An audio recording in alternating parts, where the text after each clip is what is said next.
think if John's going to win this match today, he's going to have to produce a session like he did against Judd Trump when he was 7-3 down. I watched a bit of that match. I thought, looked like he was going to go out. And then he just played an amazing session to go, I think it was 8-all.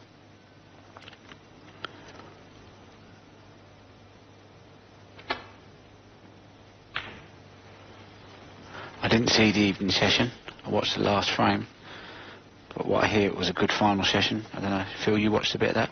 Yeah, it was a tremendous standard from both players. Trump did virtually nothing wrong, didn't really get a chance in the decider, but you're right, when Higgins fell 7-3 behind in that middle session, he'd missed a relatively easy respotted black to close to 6-4. And lesser players would have crumbled in that situation. He just got stronger. That is quite a fluke to start session 3. Yeah, I think John's going to need a session like he did against Judd Trump to win this match today, so, you know, there's no, like, ifs and buts here. It's going to take a higher quality performance for John to win this match. Massive fluke there for Mark. And if I was to say in this match, I think Mark didn't have the best run on the ball against Hawkins in the semis. Little rubs went against him, but in the final so far, I'd definitely say he's had them little rubs go in his favour. It was a tremendous response, wasn't it, from Williams when Higgins had recovered from 4-0 down, from 5-1 down to level at 7 each. That was the cue for this guy to produce his best century. 5. Another break of 64. I remember a ready potted to the green pocket, which was eminently missable. He would have been leaving Higgins in. But he's never stopped going for his shots, even the risky ones, and more often than not, he's been able to get them. That's why he's in front. 12.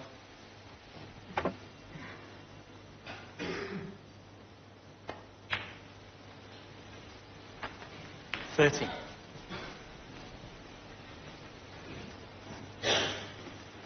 Nothing you can do about a fluke.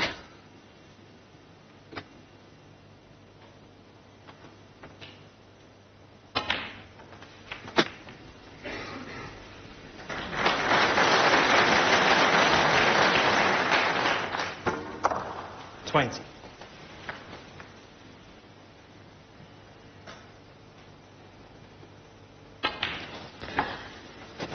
21. And if Mark is to win this frame, that would be 4 frames on the bounce, and that would be twice that he's done that in this match. And again, that's a sign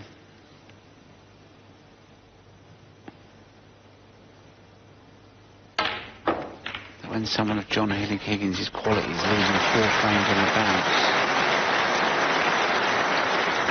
that he's kind of going missing for periods of play. If Mark goes missing, normally for a frame, maybe a frame and a half, maximum 2. John's had 2 where he's gone missing for 4 frames. When that happens, very, very difficult to win matches over a 3-4 session match. 36.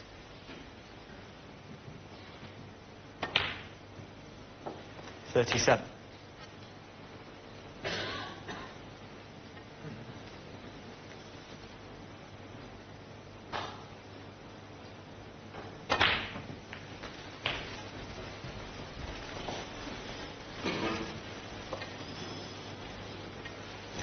44.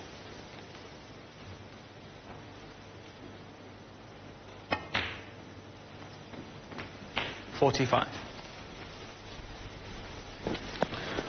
Mark looks like he's banging strokes straight away.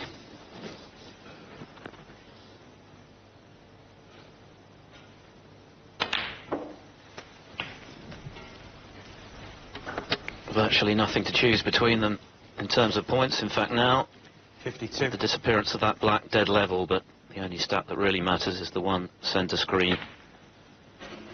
Mark Williams 10, 53. John Higgins 7, and it's beginning to look likely to be 11-7.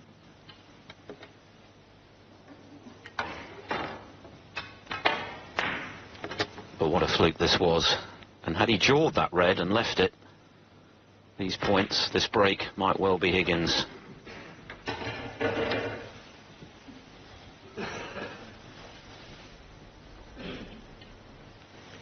$58.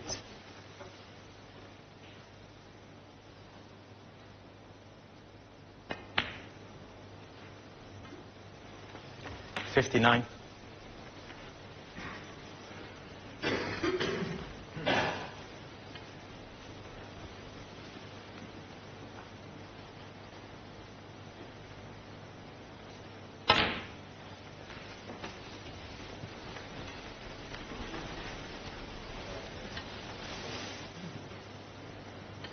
61.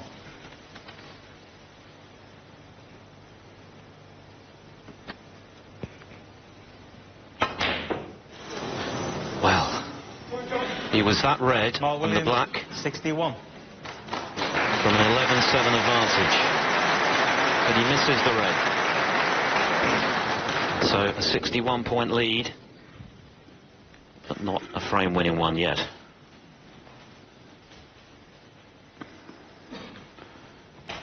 Could have left John the red that he went for, but that's gone safe. 2 reds on the side cushion. A nice bit of insurance there for Mark.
Fluke for Higgins, but rather less lucrative, one fancies.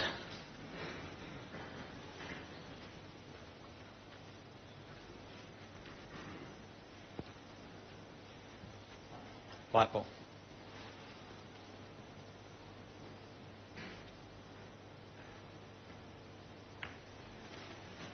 John Higgins 1.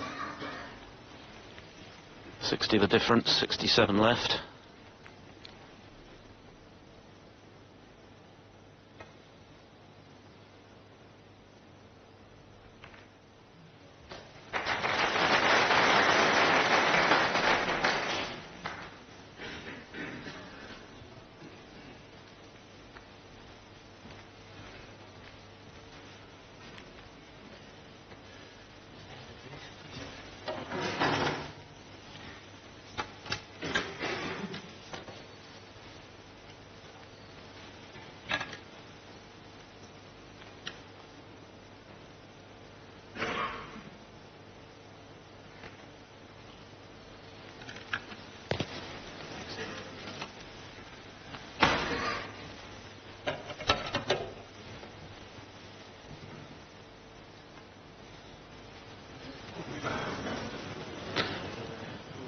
Foul. I miss.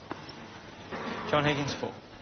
I think for John, for having any chance of winning this match today, I think the worst session he can do here would be to win the session 5-3. I don't know about you, Phil. I think 13-12 keeps him a bit in touching distance. 14-11. Yeah, that would be the session shared. Yeah. Okay. Thanks. Of course, one of Mark Williams' 2 World Championship semi-final wins over Higgins came when he was 15-11 down. Won the last 6 on the spin. But in a World Championship final, that would be a very big ask with these players as experienced as they are of this occasion. Of course, 18 is the target. Higgins' goal will certainly be to win this session, and then it really is game on tonight. If Williams wins it, it's a very long way back, even for a player of Higgins' calibre and resilience.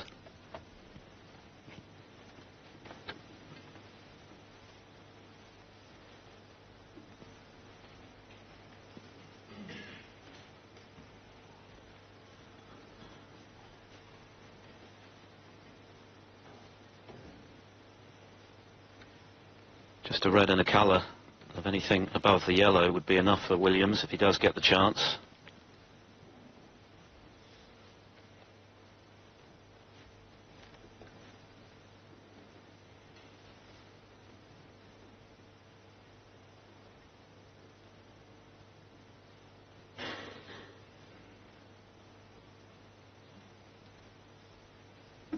But he knows only too well that if he leaves Higgins a chance, the chances are that he'll clear up.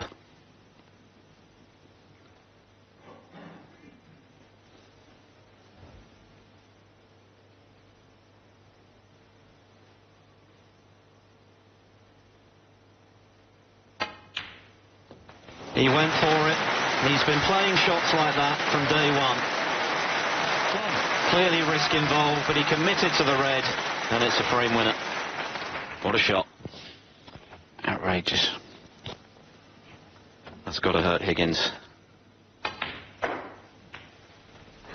That was frame ball. Well, he's rode his luck a little in this frame, Williams, fluking the opening red into the yellow pocket when he was going for the right corner, and then not leaving one when he broke down on 61. But what a pot that was to effectively clinch it.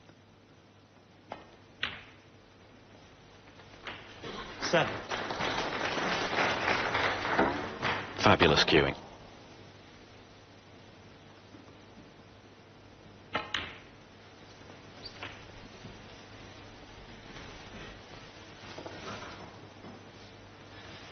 $30.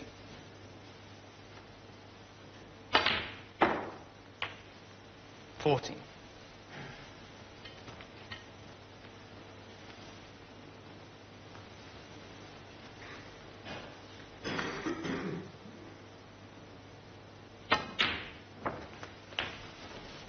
Well, I guess John Higgins can be philosophical about this first frame of session 3. He's done nothing wrong.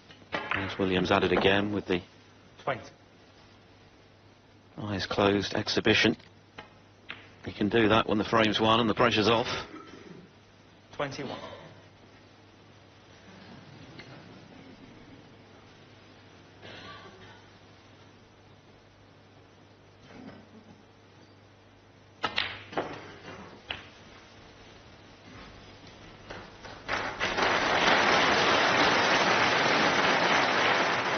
$28. 29.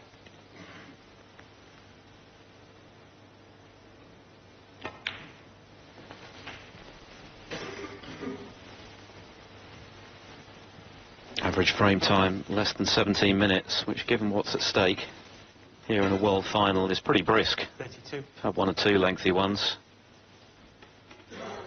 but we've also had some fantastic snooker from both players. John Higgins with 3 centuries, Williams with a very important one to respond to being pegged back to 7 each last night. 34. And this is the start that he would have dreamt of.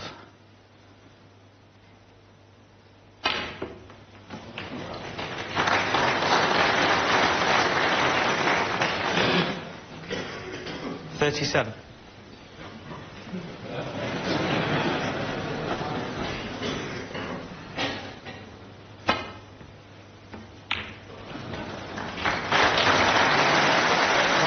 John Higgins is to win this penultimate session of the final and get right back into the mix.